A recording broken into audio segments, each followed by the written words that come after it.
Chapter 1, Importance of Attitude, Building a Positive Attitude. There was a man who made his living selling balloons at a fair. He had balloons of many different colors, including red, yellow, blue, and green. Whenever business was slow, he would release a helium filled balloon into the air. When the children saw the balloon go up, they all wanted one.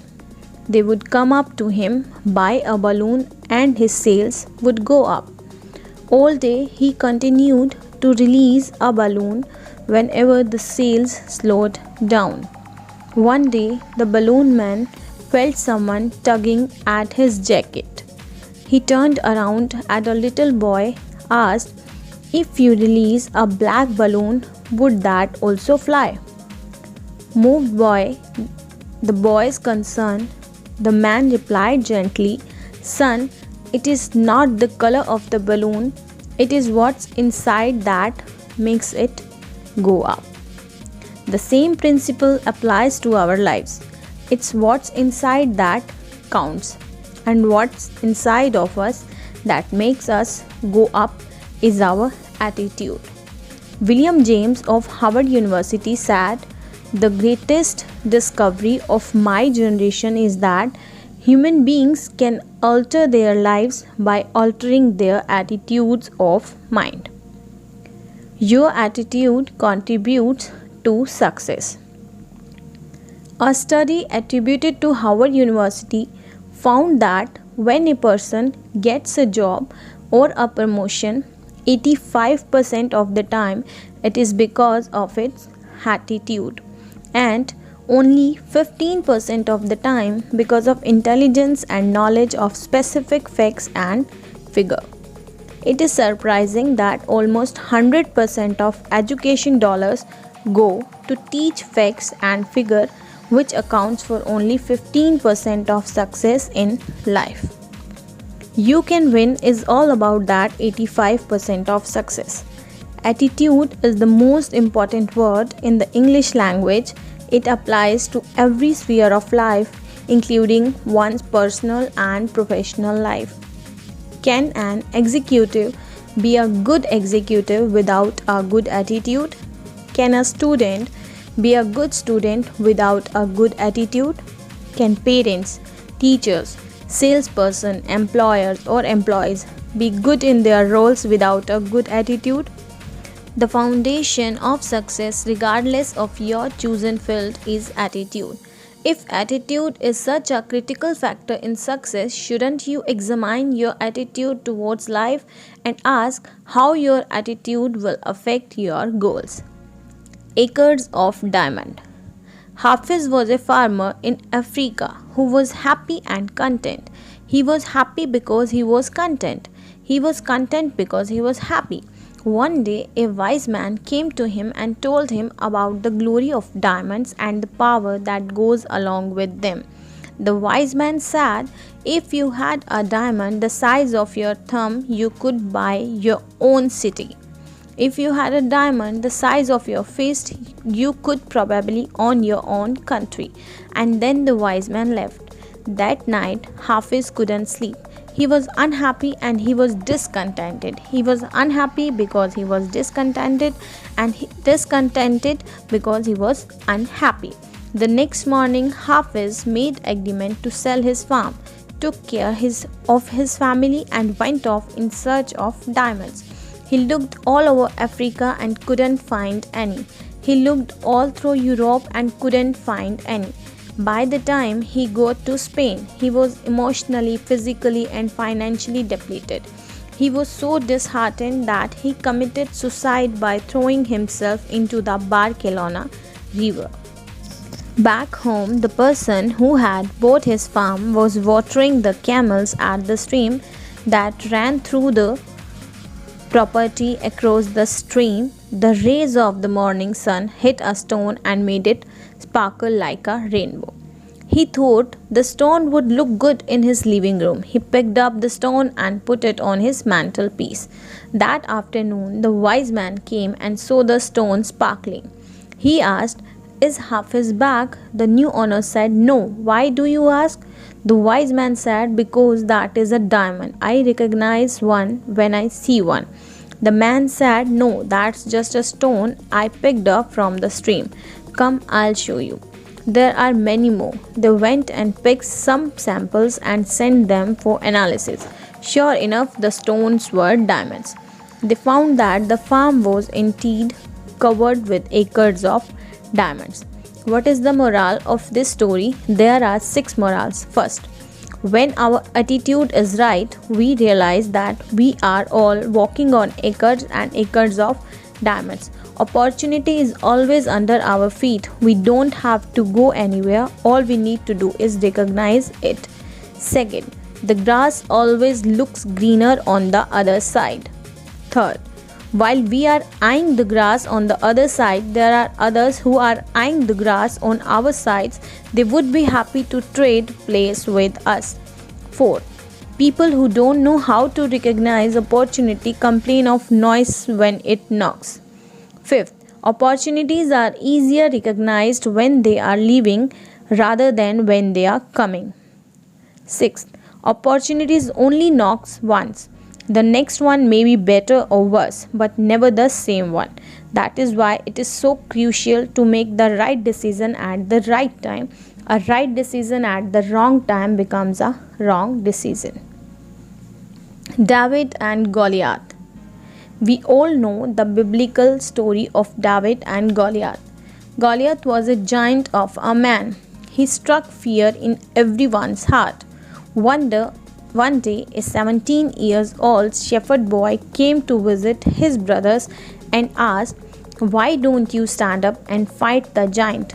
The brothers were terrified of Goliath and they replied, "Don't you see he is too big to hit?" But David said, "No, he is not too big to hit. He is too big to miss." The rest is history. We all know what happened. David killed the giant with the slingshot. Same giant, different perceptions. Our attitude determines how we look at a setback. To a positive thinker, attitude can be a stepping stone to success. To a negative thinker, it can be a stumbling block. Napoleon Hill, author of Think and Grow Rich, as well as many others, have said that every problem comes with an equal or greater opportunity. The importance of attitude to organizations. Have you ever wondered why some individuals, organizations, or countries are more successful than others? It is not a secret. They are successful because they think and act more effectively. They do so by investing in their most valuable assets, people. I have spoken to executives in major corporations all over the world and asked them a question. If you had a magic wand and there was one thing you could change that would give you a cutting edge in the marketplace, increase productivity and profits, what would that be? Their answer was unanimous. They said that they would like to change their people's attitude. With better attitudes, people would be better team players, cut back on waste, and become more loyal. In general, their company would be a great place to work in. Experience has shown that human resource is the most valuable assets of any business. People are more valuable than capital or equipment. Unfortunately, human resource is also the most wasted of resources. People can be your biggest asset or your biggest liability. TQP, Total Quality People. Having attended a number of training programs such as customer service, selling skills, and strategic planning, I have come to the conclusion that most of these are great programs with one major challenge. None of them will work unless they have the right foundation, and the right foundation is TQP. What is TQP? Is Total Quality People. These are the people with character, integrity, good values, and positive attitudes. Don't get me wrong, you do need the other programs, but they will only work when you have the right foundations, Total Quality People. For example, some customer service programs teach participants to say please and thank you, and give smiles and handshakes. But how long can a person smile if he does not have the desire to serve? Besides, people can always see through a fake smile. When the smile is not sincere, it is irritating. My point is, there has to be a substance over form, not form over substance. Without a doubt, people who serve customers should say please and thank you, smile, and so forth. These things are important, but keep in mind that they come a lot easier when accompanied by a desire to serve. Someone once approached Blaise Pascal, the famous French philosopher, and said, "If I had your brains, I would be a better person." Pascal replied, "Be a better person and you will have my brains." Great organizations are not measured by wages and working conditions. They are measured by feelings, attitude, and relationship. When employees say, "I cannot do it," there can be two possible meanings. Either they are saying they don't know how to, or they are saying they don't want to. If they are saying that they don't know how to, it is a technical training issue. If they are saying that they don't want to, it may be an attitude issue. They don't care. Or a value issue. They don't believe they should do it. The Calgary Tower stands at 190.8 meters.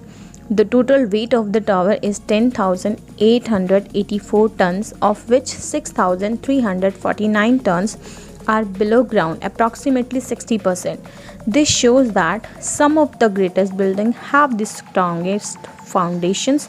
Just like a great building stands on a strong foundation, so does success, and the foundation of success is attitude. A holistic approach. I believe in a holistic approach. We are not just arms and legs, eyes and ears, a heart and a brain, but a complete human being. The whole person goes to work and the whole person comes home. We take family problems to work and work problems to the family.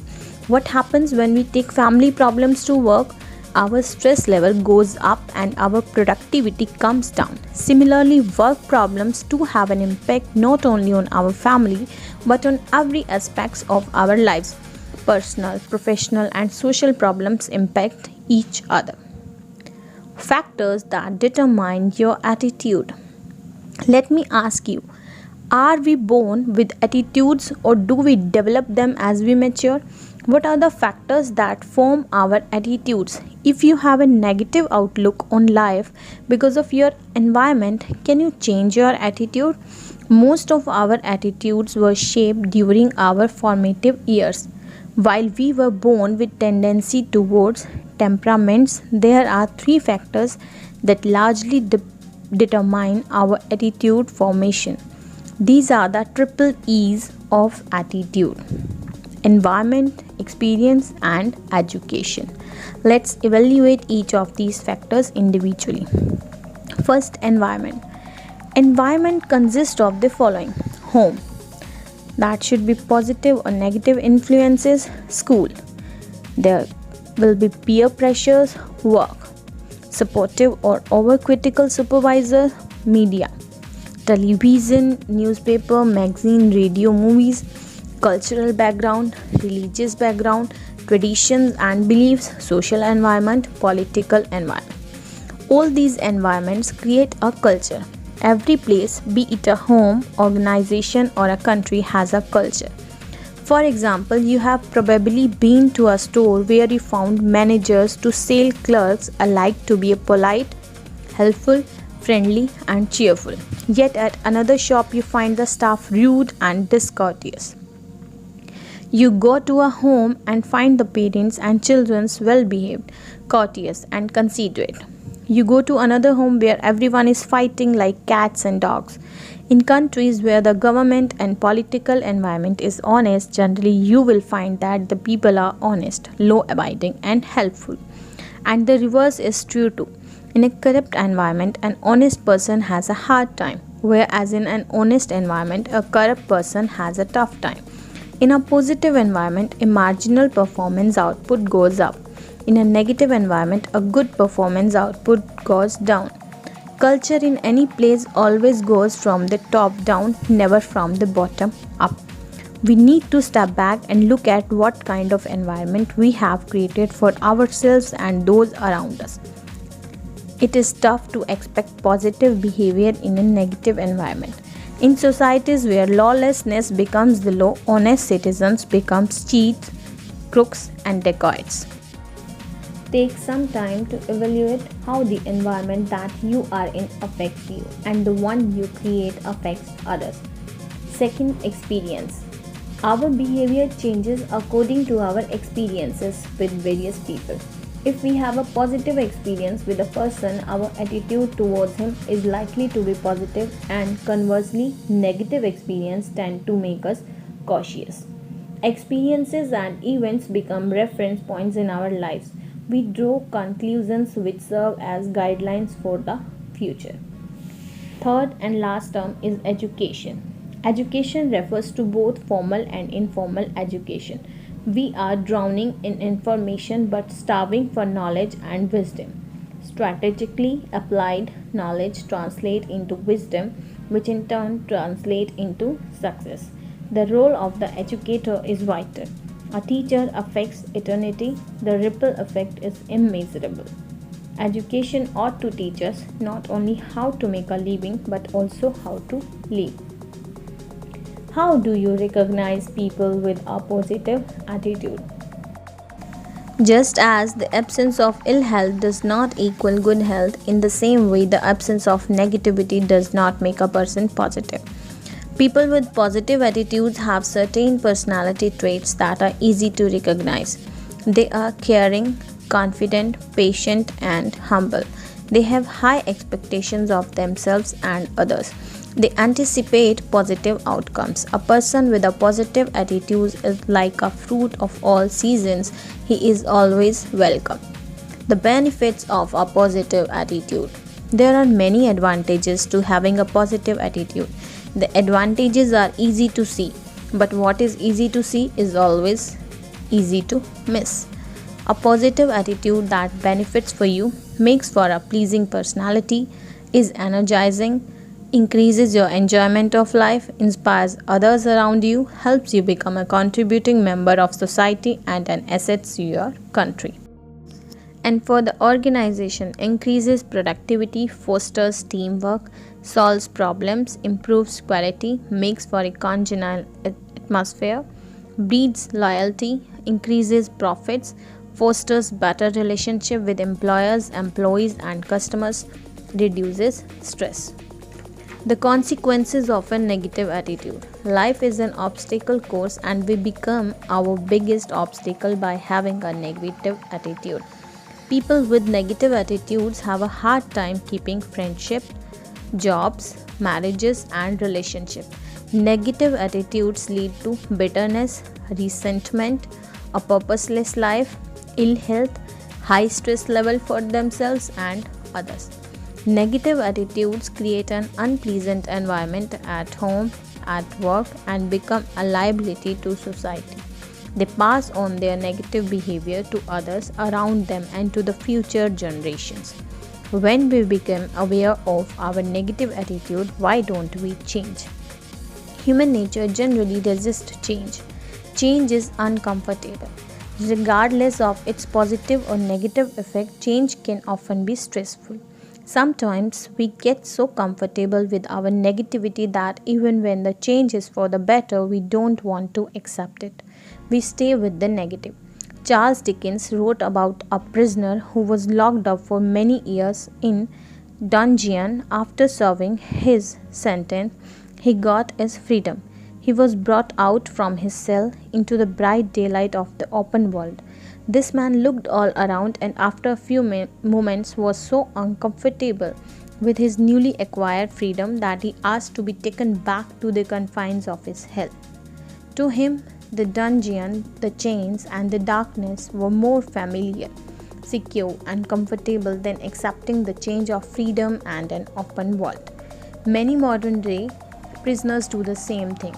The stresses of having to cope in an unfamiliar world are so great that they may purposefully commit another crime in order to be sent back to prison, where though their freedom is restricted, they have fewer decisions to make. If your attitude is negative, your life is restricted. Your success at work will be limited. You will have fewer friends. Your enjoyment of life will be less. In the next chapter, I'll share with you my thoughts on how you can build a positive attitude.